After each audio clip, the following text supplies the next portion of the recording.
Mapagpalang araw sa inyong lahat mga Trugsoy.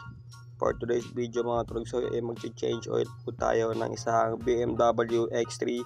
Kasama ko dito si Kuya Victor. Sa mga puntong yan mga Trugsoy ay kinakabit niya na yung oil filter ng sasakyan na to dahil nga i-change oil namin to. Bali ako yung nagtanggal ng mga pang-ilalim na yung mga cover at saka yung drain plug. Tapos si Kuya Ronnie rito yan, tinatanggal niya yung spark plug kasi papalitan din natin yung spark plug yan.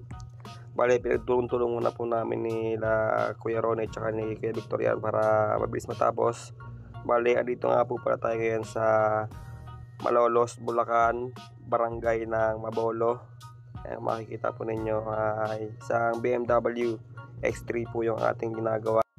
Bale, isang karagdagang kaalaman na naman to, experience sa aking buhay mga Trugsoy, na makapag-company at makapaggawa na naman ng isang luxury car na ganito.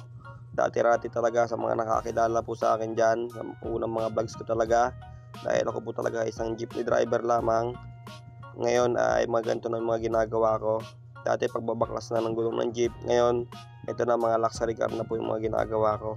Kaya napakalaking karangalan para sa akin na nakakapaggawa-gawa na ako ng mga ganito, ng isang mga luxury car high-end.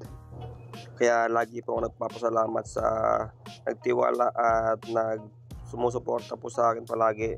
Ang iba kundi si Kuya Ronnie yan, si kumpare kong Ronnie.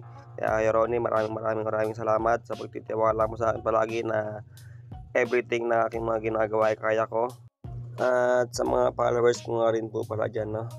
Nawa po ay huwag nyo pong pagsawaan na panoorin yung mga inalabas kong mga video mga Trugsoy at mga Trugsay. Bale, ngayon po ay medyo mayroon tayong pag-ulan at bagyong nararanasan na si bagyong Isang PH.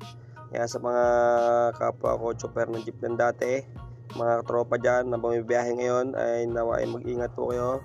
Doble o triple ingat po ang gawin ninyo kasi nga maulan po ngayon.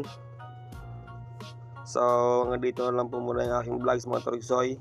Bye bye, peace out, I love you all.